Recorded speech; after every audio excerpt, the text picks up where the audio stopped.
പിതാവിൻ്റെയും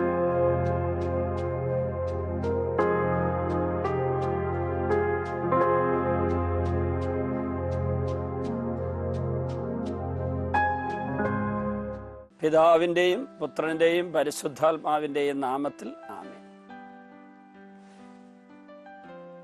ഈശോയിൽ സ്നേഹമുള്ളവരെ, ലൂക്കായുടെ സുവിശേഷം 19-ാം അധ്യായത്തിൽ പൊക്കം കുറവുള്ള ഒരു മനുഷ്യൻ യേശുവിനെ അന്വേഷിച്ചിറങ്ങിയതിനെ കുറിച്ചുള്ള വിവരണമുണ്ട്.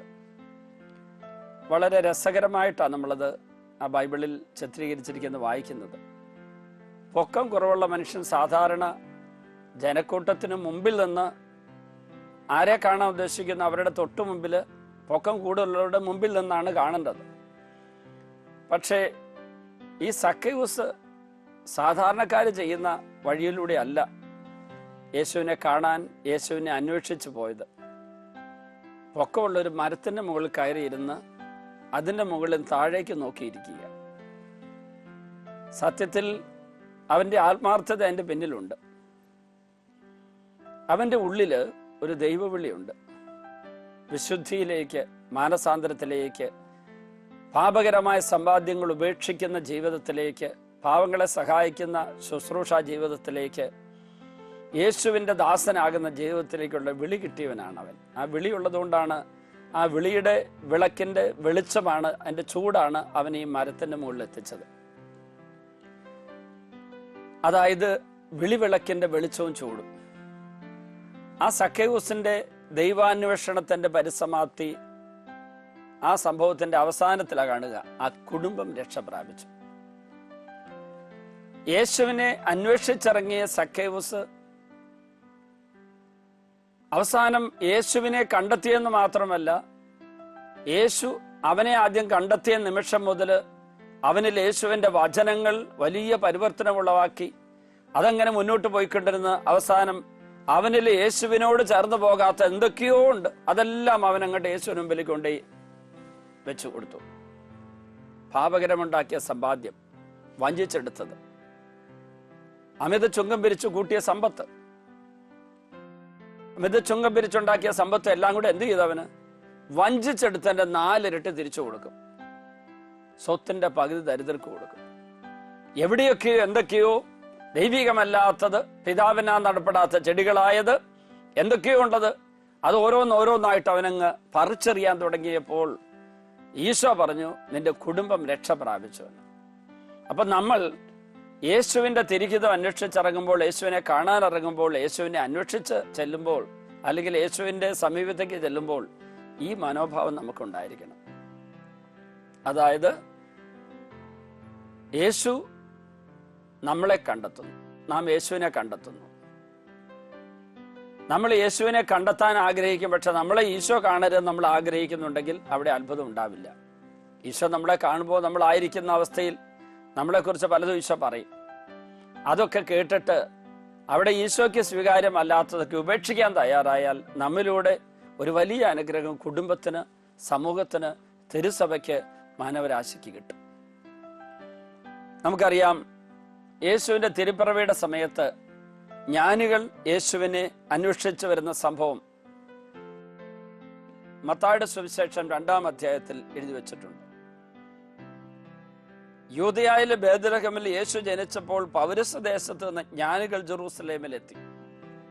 അവർ അന്വേഷിച്ചു, എവിടെയാണ് യഹൂദന്മാരുടെ രാജാവായി ജനിച്ചവൻ? ഞങ്ങൾ കിഴക്ക് അവന്റെ നക്ഷത്രം കണ്ട് അവനെ ആരാധിക്കാൻ വന്നിരിക്കുകയാണ്. അത് വലിയൊരു അസാധാരണമായ ഒരു ദൈവാന്വേഷണത്തിന്റെ മനോഹരമായ ഒരു അവതരണമാണ്. ഒരു പക്ഷേ ദൈവത്തെ അന്വേഷിച്ച് ത്യാഗങ്ങൾ ഏറ്റെടുത്ത് ആ ലക്ഷ്യപ്രാപ്തിയിൽ സംതൃപ്തരായി മടങ്ങിപ്പോയ വ്യക്തികളിൽ ഏറ്റവും സമുന്നത സ്ഥാനം അലങ്കരിക്കുന്നവരാണ് ജ്ഞാനികൾ. അവരുടെ ഹൃദയത്തിൽ കിട്ടിയ ഒരു യേശുവിനെ കണ്ടെത്താനുള്ള വിളി സക്കൈവൂസിന് കിട്ടിയവരൊരു വിളിയായിരുന്നു. സക്കൈവൂസിന് പാപി ആയിരുന്നിട്ടും കിട്ടിയ വിളിയാണെങ്കിൽ ജ്ഞാനികൾക്കാകട്ടെ പാപമില്ലാതിരിക്കുക ദൈവതിരിഹിതം അന്വേഷിച്ച് ജ്ഞാനികൾ അങ്ങനെ കാത്തിരിക്കുമ്പോൾ ഇതാ ഒരു വെളിപാടിന്റെ വെളിച്ചം അവരുടെ ഉള്ളിൽ ഉദിക്കുന്നു. ആ വെളിച്ചത്തിൽ അവരുടെ ദേശം വിട്ട് പൗരസ്ത്യ ദേശത്ത് നിന്ന് വരികയാണ്. യേശു ജനിച്ച ബേത്ലഹേമിലേക്ക്, ആ ജെറൂസലേമിലേക്ക് വരികയാണ്. അപ്പോൾ ബേത്ലഹേമില് യേശു ജനിച്ച സ്ഥലത്തേക്ക് ഇവർ വരുമ്പോൾ അവരുടെ ഉള്ളിൽ അവ്യക്തതയാണുള്ളത്. കാരണം അവരുടെ മുമ്പിൽ ദിശാസൂചിക ഒന്നുമില്ല. എങ്ങോട്ട് പോകണം, എന്ത് ചെയ്യണം? അവരുടെ മുമ്പിൽ ഒരു നക്ഷത്രം ഇങ്ങനെ നീങ്ങുന്നുണ്ട്. അതൊക്കെ അനുസരിച്ച് യേശുവിന്റെ അടുക്കലേക്ക് അവർക്ക് പോകാൻ പറ്റുന്നുണ്ട്. കിഴക്ക് അവന്റെ നക്ഷത്രം കണ്ട് അവനെ ആരാധിക്കാൻ വന്നിരിക്കുകയാണ്. അങ്ങനെ ആ യേശുവിനെ അന്വേഷിക്കാൻ വന്നവരുടെ ഉള്ളില് നിർമ്മലമായ ഒരു ഹൃദയം ഉണ്ടായിരുന്നു. സക്കയൂസിന്റെ ഉള്ളില് ദൈവവിളി ഉണ്ടായിരുന്നെങ്കിലും നിർമ്മല ഹൃദയം ഉണ്ടായിരുന്നില്ല. പക്ഷേ ദൈവവിളിയുടെ വെളിച്ചം അവനിലുള്ള നൈർമല്യത്തിന്റെ കുറവിനെ പരിഹരിച്ചു കൊടുത്തു. അതുകൊണ്ട് അവനിലെ തിന്മ അവൻ ഉപേക്ഷിക്കാൻ തയ്യാറായി. യേശുവിന്റെ വചനത്തിലൂടെ അവന് വെളിച്ചം കൂടുതൽ കിട്ടിക്കഴിഞ്ഞപ്പോൾ അവന്റെ ഉള്ളിൽ അതിങ്ങനെ കത്താൻ തുടങ്ങി. ആ വിളക്കിന്റെ വെളിച്ചത്തിൽ അവൻ പാപം ഉപേക്ഷിച്ചു. ജ്ഞാനികളാകട്ടെ, അവർക്ക് കിട്ടിയ ദൈവവിളിയുടെ കൂടെ നന്മ നിറഞ്ഞ മനസ്സുണ്ടായിരുന്നുകൊണ്ട് കഠിനമായ തടസ്സങ്ങള്, പ്രതികൂല സാഹചര്യങ്ങളൊക്കെ അതിജീവിച്ചു.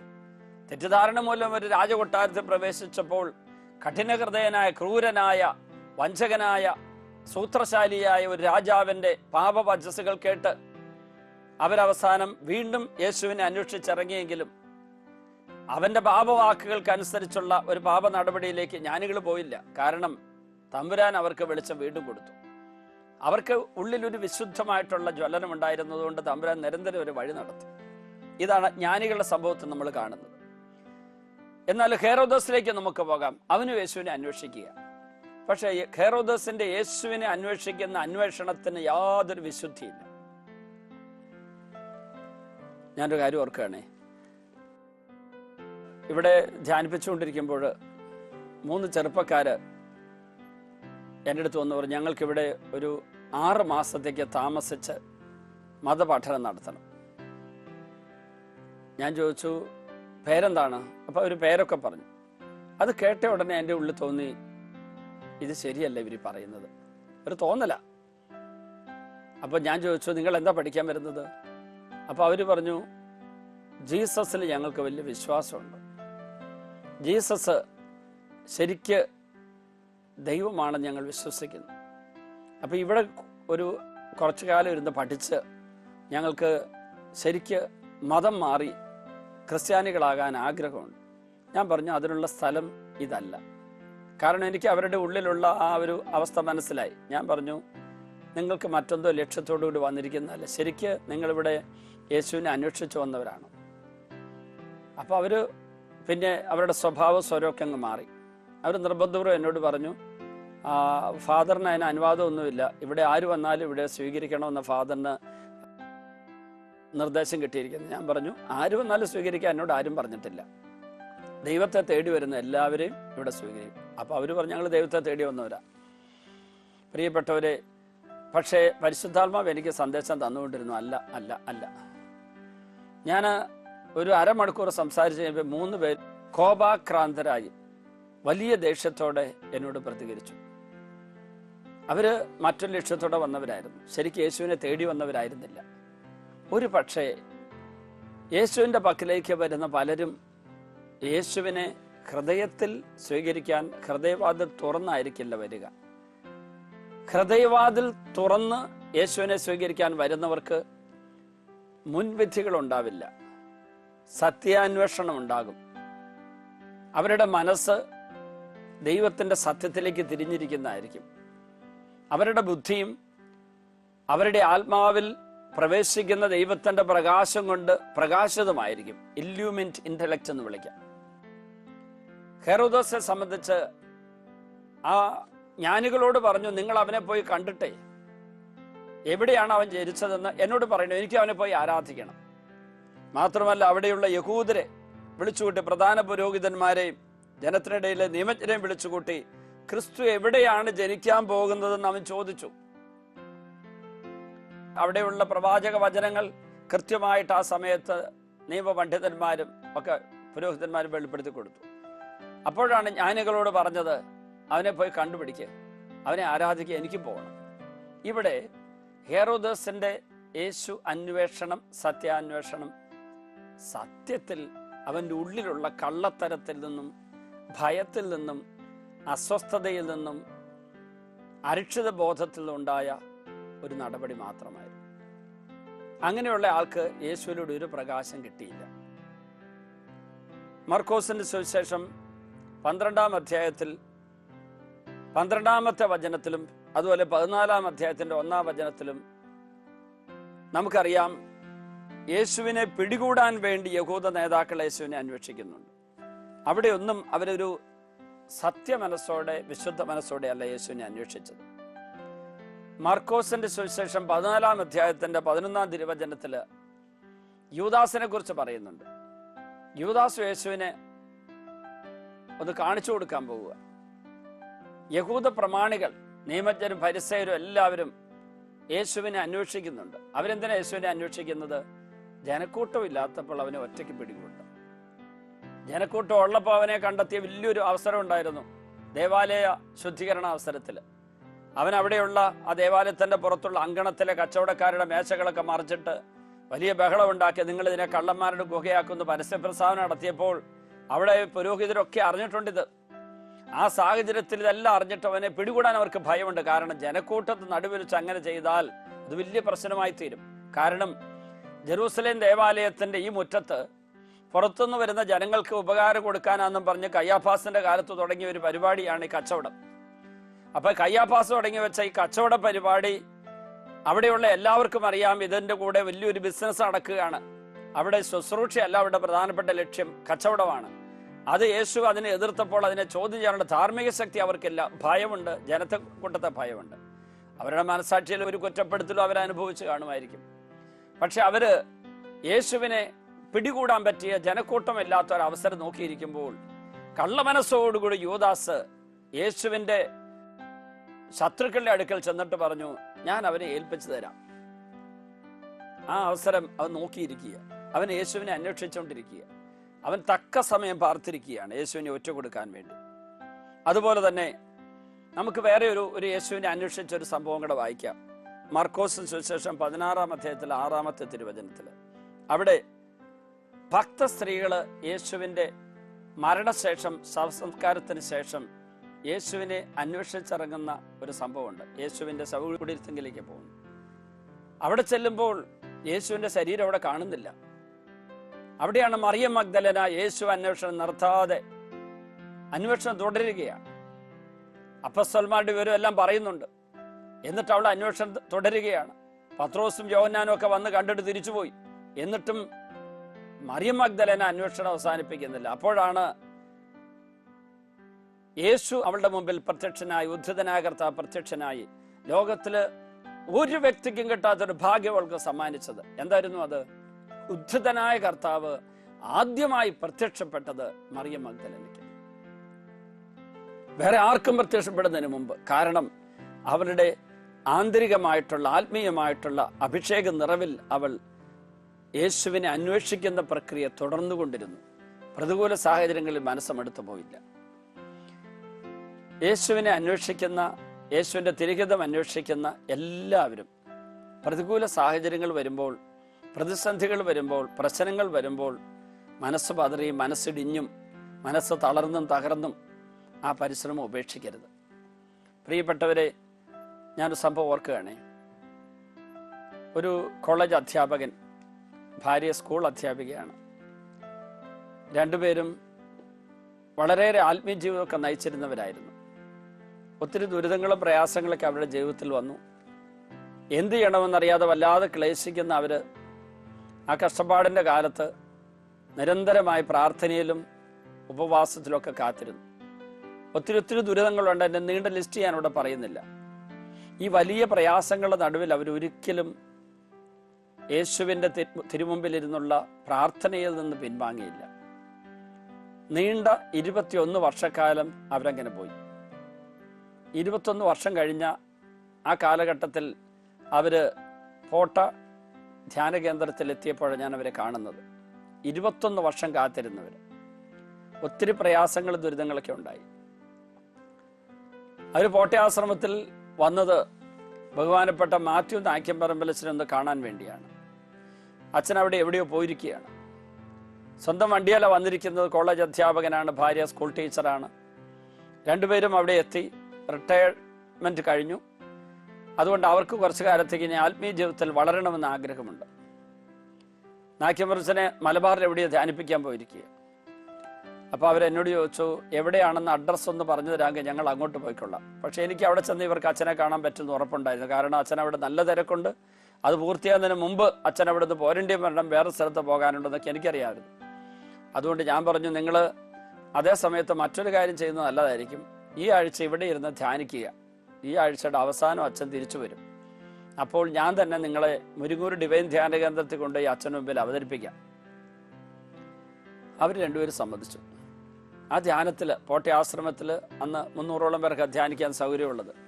വളരെയേറെ ആത്മാർത്ഥതയോടെ ഇരുന്ന് ധ്യാനിച്ച് അവർ ധ്യാനത്തിൻ്റെ അഭിഷേക നിറവിൽ എന്നോട് വെള്ളിയാഴ്ച വൈകുന്നേരം പറഞ്ഞു, നാളെ രാവിലെ ധ്യാനം തീരുമല്ലോ, അച്ഛനോട് യാത്ര പറയാൻ വന്നതാണ്. ഞങ്ങൾക്കിനി നാക്യമ്പറമ്പിലച്ഛനെ കണ്ടില്ലെങ്കിലും പ്രയാസമൊന്നുമില്ല, കണ്ടാൽ സന്തോഷമേ ഉള്ളൂ. ഈശോയോട് ഞാൻ പറഞ്ഞു, നാക്യമ്പറമ്പിലച്ഛനെ കാണണമെന്നുള്ള ഞങ്ങളുടെ 2-3 വർഷത്തെ ആഗ്രഹങ്ങളൊക്കെ അടിയറ വയ്ക്കുന്നു. ഞങ്ങൾ അങ്ങേ കണ്ടെത്തിയല്ലോ, അത് മതി എന്നെല്ലാം പറഞ്ഞ് വളരെ ഭവ്യതയോടെ വിശുദ്ധിയോടെ അവരെൻ്റെ മുമ്പിൽ നിൽക്കുക. ഞാൻ പറഞ്ഞു, നോക്കാം, നാളെ ശുശ്രൂഷയെല്ലാം കഴിയുമ്പോൾ 10 മണിക്ക് ശുശ്രൂഷ കഴിയും, പിന്നെ 1 ഡേ പ്രോഗ്രാം ഉണ്ട്, അതും കൂടെ കൂടാൻ പറ്റുമോ? കൂടാമല്ലോ അച്ഛാന്ന് പറഞ്ഞു. പ്രിയപ്പെട്ടവരെ, നാക്യമ്പറമ്പിലച്ഛൻ അന്ന് ഈ കൺവെൻഷൻ കഴിഞ്ഞിട്ട് തിരിച്ചു വന്ന് അച്ഛൻ എവിടെയോ പോകണം എന്ന് എന്നോട് പറഞ്ഞിരുന്നു. അതുകൊണ്ട് ശനിയാഴ്ച സ്റ്റേജിൽ കയറില്ല എന്ന് പറഞ്ഞിരുന്നതാണ്. പക്ഷേ അന്ന് അച്ഛന് മെസ്സേജ് കിട്ടി, അന്ന് സ്റ്റേജിൽ ചെല്ലണമെന്ന്. അപ്പോൾ അച്ഛനവിടെ വന്ന് ഇറങ്ങി. രാവിലത്തെ ശുശ്രൂഷ കഴിഞ്ഞ് ഞാൻ ഭക്ഷണമുറി ചെന്നപ്പോൾ അച്ഛൻ അവിടെയുണ്ട്. ഞാൻ അച്ഛനോട് ഈ കാര്യമൊക്കെ പറഞ്ഞു. എന്നിട്ട് ഞാൻ പറഞ്ഞു, ഇങ്ങനെ ഒരു സാറ് ഇവിടെ വന്ന് കാത്തിരിപ്പുണ്ട്, ഭാര്യയുണ്ട്, സ്കൂൾ ടീച്ചറാണ്. അച്ഛൻ അവരെ വിളിക്കാൻ പറഞ്ഞു. ഞങ്ങൾ ഊട്ടുമുറിയിലേക്ക് അവരെ വിളിച്ചു. അച്ഛൻ്റെ കൂടെ ഇരുന്ന് ഭക്ഷണമൊക്കെ കഴിച്ചു. പ്രിയപ്പെട്ടവരെ, അത് കഴിഞ്ഞതിന് ശേഷം അവർ അനുഗ്രഹമൊക്കെ വാങ്ങിപ്പോയി. അവർ 2-3 ധ്യാന കേന്ദ്രങ്ങളിൽ കൗൺസിലിങ്ങും പ്രാർത്ഥനയും അതുപോലെ പല സ്ഥലങ്ങളിൽ അനേകം ആത്മാക്കളെയും മനുഷ്യരെയും പ്രകാശിപ്പിക്കുന്ന വിളക്കുകളുമായിട്ട് അവർ മാറി. അവർക്ക് ദുരിതമുണ്ടായി, പ്രയാസമുണ്ടായി, പക്ഷെ അവരൊരിക്കലും മനസ്സും അടുത്തില്ല, തളർന്നില്ല. 21 വർഷക്കാലം അവർ ദൈവാന്വേഷകരായിരുന്നത്. അടുത്ത കാലത്ത് ഞാൻ അവരെക്കുറിച്ച് കേട്ടു. അദ്ദേഹം മരിച്ചതിന് ശേഷം അദ്ദേഹത്തിൻ്റെ മകൻ, അതുവരെ ഈ അപ്പൻ്റെ വഴിയിലൂടെ നടക്കാത്ത മകൻ, മരണത്തിന് തൊട്ടു മുമ്പ് അപ്പൻ്റെ മുമ്പിൽ മുട്ടുകുത്തി അപ്പൻ തലയിലേക്ക് കൈവച്ച് പറഞ്ഞു, എനിക്ക് കിട്ടിയ വരം ഈശോ നിനക്കും തരട്ടെ എന്ന് പറഞ്ഞു. അന്ന് മുതൽ മദ്യപാനിയായിരുന്ന, പുകവലിക്കാരനായിരുന്ന ഈ മകൻ മദ്യപാനം ഉപേക്ഷിച്ച് പുകവലി ഉപേക്ഷിച്ചു. അപ്പന് കിട്ടിയ ഒരു വിളി മകനും കിട്ടി. മകൻ ഇപ്പം നല്ല വിശുദ്ധ ജീവിതം നയിക്കുന്നു. എന്നെ 1-2 തവണ അയാൾ വന്ന് കണ്ടു. അപ്പൻ്റെ ആ ജീവിത സാക്ഷ്യത്തെക്കുറിച്ച് മകൻ പറയുകയാണ്, ഞാൻ അപ്പനെ കുറ്റം പറയുമായിരുന്നു, വിധിക്കുമായിരുന്നു, പക്ഷേ അപ്പൻ്റെ ഈ നല്ല പ്രവൃത്തിയൊക്കെ ഞാൻ നോക്കിക്കണ്ട് ആസ്വദിക്കുന്നുണ്ടായിരുന്നു. അതൊക്കെ ഇപ്പോഴേ എനിക്ക് ഏറ്റുപറയാൻ പറ്റും. അതെനിക്ക് പറ്റില്ല, കാരണം എൻ്റെ ഉള്ളിൽ ദുഷ്ടാരൂപം ഉണ്ടായിരുന്നു. പ്രിയപ്പെട്ടവരെ, ദൈവാന്വേഷണത്തിൻ്റെ പ്രകാശം നമ്മളുണ്ടെങ്കിൽ അതിൻ്റെ റിസൾട്ട്, ഫലങ്ങൾ എപ്പോഴെങ്കിലും പ്രത്യക്ഷപ്പെടും. എല്ലാവർക്കും കിട്ടിക്കൊള്ളും. നമ്മളറിയാത്ത വിദൂരങ്ങളിരിക്കുന്നവർ പോലും അനുഗ്രഹം പ്രാപിച്ചുകൊള്ളും. നമ്മൾ ദൈവത്തിൻ്റെ ദൈഹിതാന്വേഷണത്തിലൂടെ കിട്ടുന്ന ആത്മീയ അനുഭൂതിയുമായിട്ട് മുന്നോട്ട് പോകുമ്പോൾ കർത്താവ് നമ്മളെ നയിച്ചുകൊള്ളും. അതിൻ്റെ ഫലം അനേകം പേർക്ക് കിട്ടിക്കൊള്ളും. നമുക്ക് പ്രാർത്ഥിക്കാം. ഈശോയെ, ഇന്നത്തെ ശുശ്രൂഷ പങ്കെടുത്ത എല്ലാവരെയും അനുഗ്രഹിക്കണമേ. ദൈവദൈഹിതാന്വേഷണത്തിൻ്റെ അഭിഷേക നിറവിലേക്ക് ഞങ്ങളെ നയിക്കണമേ. എല്ലാ ഭാരങ്ങളും ബന്ധനങ്ങളും തിന്മകളെല്ലാം വിട്ടുപോട്ടെ എന്ന് പ്രാർത്ഥിക്കുന്നു.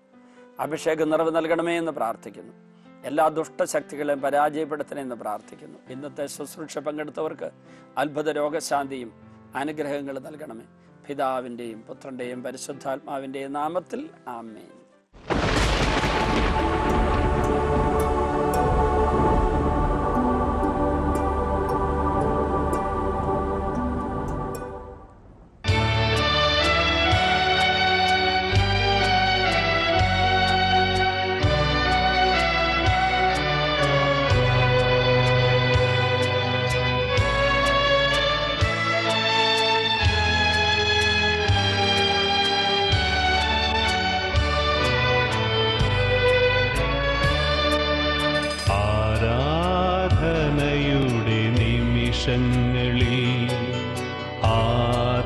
ആത്മനാഥനെ കാണുവാൻ ആരാധകരിവർ കാത്തിരിപ്പു. ആത്മനാഥനേശുവേ,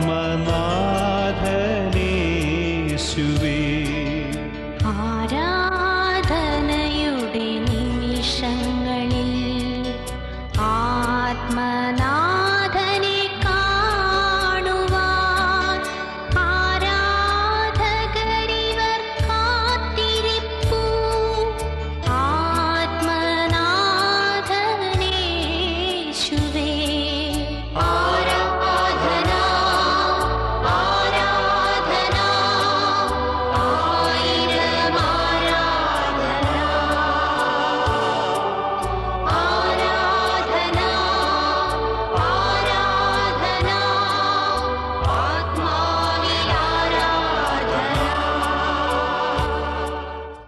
ഇപ്പോൾ ഈ ശുശ്രൂഷയിൽ പങ്കെടുക്കുന്ന എല്ലാവരും, ഈ ശുശ്രൂഷയെ വിവിധ രാജ്യങ്ങളിലും സ്ഥലങ്ങളിലും ഇരുന്ന് പങ്കെടുക്കുന്ന എല്ലാവരും, അവരെ പീഡിപ്പിക്കുന്ന എല്ലാ രോഗപീഠകളും, എല്ലാ തരത്തിലുള്ള പൈശാചിക ശക്തികളെ ഉപദ്രവങ്ങളും എല്ലാം വിട്ടുപോകാൻ വേണ്ടി പ്രാർത്ഥിക്കുന്നു. കാൽവരി കുരിശിൽ നിന്നൊഴുകിയ തിരുരക്തം ഈ ദിവ്യകാരുണ്യം വഴി ഇത് കേട്ടുകൊണ്ടിരിക്കുന്ന, ഈ ശുശ്രൂഷയിൽ പങ്കെടുത്തുകൊണ്ടിരിക്കുന്ന എല്ലാവരിലും വന്ന് വീഴട്ടെ എന്ന് പ്രാർത്ഥിക്കുന്നു. ഇപ്പോൾ യേശുവിൻ്റെ രക്തത്തിൽ എല്ലാ പാപക്കറകളും നീങ്ങിപ്പോകട്ടെ എന്ന് പ്രാർത്ഥിക്കുന്നു. കാൽവരി കുരിശിൽ നിന്നൊഴുകിയ ചുടുചോര ഓരോ വ്യക്തിയെ ഇപ്പോൾ വിശുദ്ധീകരിക്കട്ടെ എന്ന് പ്രാർത്ഥിക്കുന്നു. 1 യോഹന്നാൻ 1:7 അവിടുത്തെ പുത്രനായ യേശുവിന്റെ രക്തം എല്ലാ പാപങ്ങളും നമ്മളെ ശുദ്ധീകരിക്കുന്നു. കർത്താവേ, പാപങ്ങൾ ഞങ്ങളെ ശുദ്ധീകരിക്കണമേ. അറിഞ്ഞും അറിയാതെ വിചാരത്താലും വാക്കാലും പ്രവൃത്തിയാലും ഉപേക്ഷയാലും ചെയ്തു പോയ പാപങ്ങളെല്ലാം പൊറുക്കാൻ തിരുവെള്ളമാകണമേ.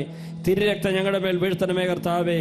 ഏതെല്ലാം മനസ്സ് മുറിവേറ്റിരിക്കുന്നുവോ, ഏതെല്ലാം ശരീരം രോഗബാധിതമായിരിക്കുന്നുവോ, ഏതെല്ലാം ആത്മാവ് പാപത്താൽ മലിനമാക്കപ്പെട്ടിരിക്കുന്നുവോ, ഈ ആത്മാവിലേക്കും മനസ്സിലേക്കും ശരീരത്തിലേക്കും ഓ ഈശോയെ അങ്ങയുടെ ചുടുചോര ഒഴുകി വീഴട്ടെ എന്ന് പ്രാർത്ഥിക്കുന്നു. അങ്ങ് കഴുകുന്നില്ലെങ്കിൽ ഞങ്ങൾക്ക് അങ്ങയോട് പങ്കില്ലല്ലോ കർത്താവേ. അങ്ങ് ഞങ്ങളെ കഴുകണമേ കർത്താവേ. എല്ലാവരും ഇപ്പോൾ കഴുകണമേ കർത്താവേ. ഞങ്ങളെ ശുദ്ധീകരിക്കണമേ കർത്താവേ. പാപമോചനം നൽകണമേ കർത്താവേ. എല്ലാ മക്കളും അനുഗ്രഹിക്കപ്പെടട്ടെ. കോടിക്കണക്കിന് ജനങ്ങളിലേക്ക് ഈ വലിയ ശുശ്രൂഷയുടെ ശക്തി ഒഴുകട്ടെ എന്ന് പ്രാർത്ഥിക്കുന്നു. എല്ലാവരിലേക്കും ഒഴുകട്ടെ എന്ന് പ്രാർത്ഥിക്കുന്നു. കുടുംബങ്ങളിലേക്ക് ഒഴുകട്ടെ എന്ന് പ്രാർത്ഥിക്കുന്നു. പാപികൾ മാനസാന്തരപ്പെടട്ടെ. ബന്ധനം മോചിക്കപ്പെടട്ടെ. രോഗികൾ സൗഖ്യം പ്രാപിക്കട്ടെ. അന്ധകാര ബന്ധനം അഴിയട്ടെ എന്ന് പ്രാർത്ഥിക്കുന്നു. ബന്ധനങ്ങൾ അഴിഞ്ഞു പോകട്ടെ എന്ന് പ്രാർത്ഥിക്കുന്നു. കുടുംബത്തിലെ രോഗങ്ങൾ വിട്ടുപോകട്ടെ. ഊമർ സംസാരിക്കട്ടെ. കെട്ടഴിയട്ടെ. ശ്വാസകോശ രോഗങ്ങൾ മാറട്ടെ. തലച്ചോറിന്റെ രോഗങ്ങൾ മാറട്ടെ. മാനസിക രോഗികൾ സൗഖ്യം പ്രാപിക്കട്ടെ. അവരുടെ എല്ലാ കെട്ടുകളും അഴിഞ്ഞു പോകട്ടെ. യേശുവിന്റെ നാമത്തിൽ സൗഖ്യമുണ്ടാകട്ടെ. വായിലെ മോണയിലെ പല്ലിന്റെ രോഗങ്ങളെല്ലാം വിട്ടുപോകട്ടെ. തൊണ്ടയിലെ ശ്വാസകോശത്തിലെ രോഗങ്ങൾ വിട്ടുപോകട്ടെ.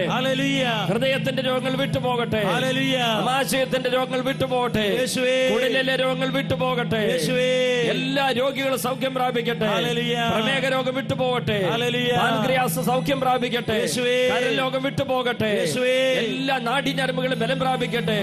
അസ്ഥികൾ ബലം പ്രാപിക്കട്ടെ. അസ്ഥികളെ സുഖപ്പെടുത്തണമേ. തളർന്ന ശരീരം ബലം പ്രാപിക്കട്ടെ. ത്വക്ക് രോഗം മാറട്ടെ.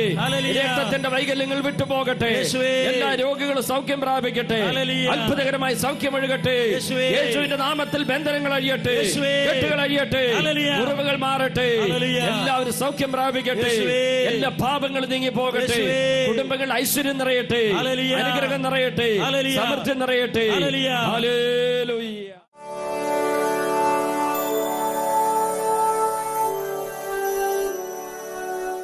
ഹൈന്ദവ സഹോദരി കൊല്ലത്തുനിന്ന് വരുന്നു.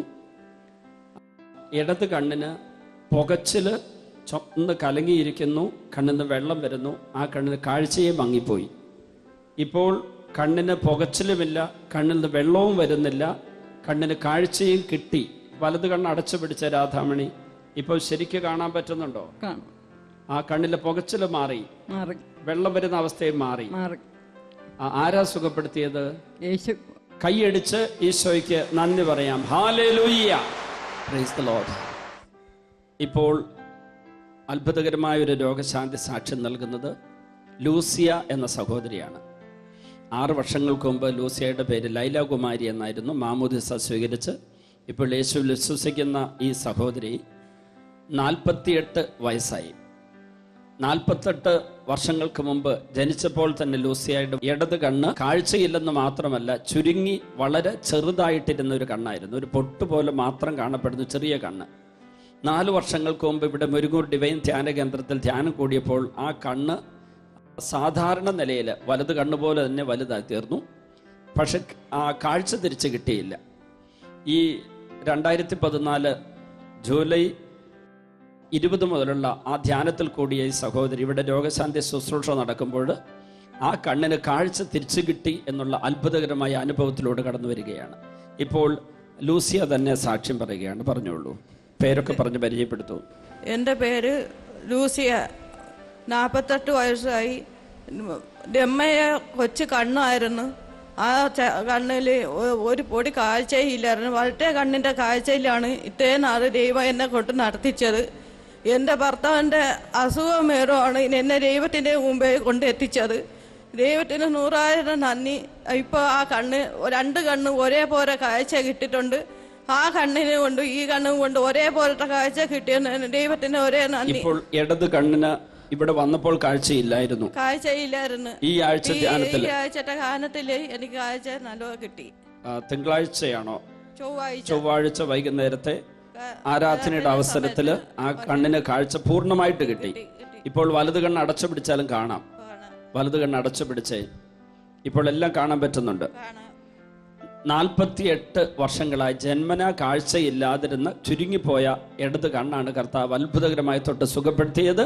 ഈശോയ്ക്ക് നന്ദി പറയാം. ഹല്ലേലൂയ. ഈ നിൽക്കുന്ന ബ്ലൈസി എന്ന സഹോദരി തിരുവനന്തപുരത്ത് നിന്ന് വരുന്നു. മീൻ കുട്ട ചുമന്നു കൊണ്ടുപോകുന്ന വഴിക്ക് ആ മീനിനോട് കൂടിയുള്ള കുട്ട മുതുകത്തേക്ക് ഉരുണ്ട് വീണ് അങ്ങനെ കഴുത്തിന് പരിക്ക് പറ്റി. എത്ര കിലോ വെയിറ്റ് ഉണ്ടായിരുന്നു മീനിന്? കുട്ടയ്ക്ക് 50 കിലോയോളം. 50 കിലോ കുട്ടയായിരുന്നു. അതെയോ? ചെരുവും മീനോട് ചെരുവത്തിനകത്ത് വലിയ ചെരുവുമായിരുന്നു. 50 കിലോ 50 കിലോ വരും. അത് എവിടെയൊക്കെ വീണത്? ഇങ്ങനെ ചെറുകി ഇങ്ങനെ തെറ്റി മുതുകത്തേക്ക് വീണു. എന്നിട്ട് എന്ത് സംഭവിച്ചു പറഞ്ഞോളൂ ജനങ്ങളോട്. വെയിൻ കയറി ചുരുങ്ങിപ്പോയി. എനിക്ക് എഴിക്കാൻ വയ്യാതെ ഉള്ള അവസ്ഥയിലായി. കിടക്കാനും 6 മാസം കിടപ്പിലായിരുന്നു. 6 മാസം ഈ കോളറൊക്കെ ധരിച്ച് കിടക്കുകയായിരുന്നു. അവിടെ കഴുത്തിലെ ഹോൾഡറൊക്കെ ഇട്ട് കിടക്കുകയായിരുന്നു.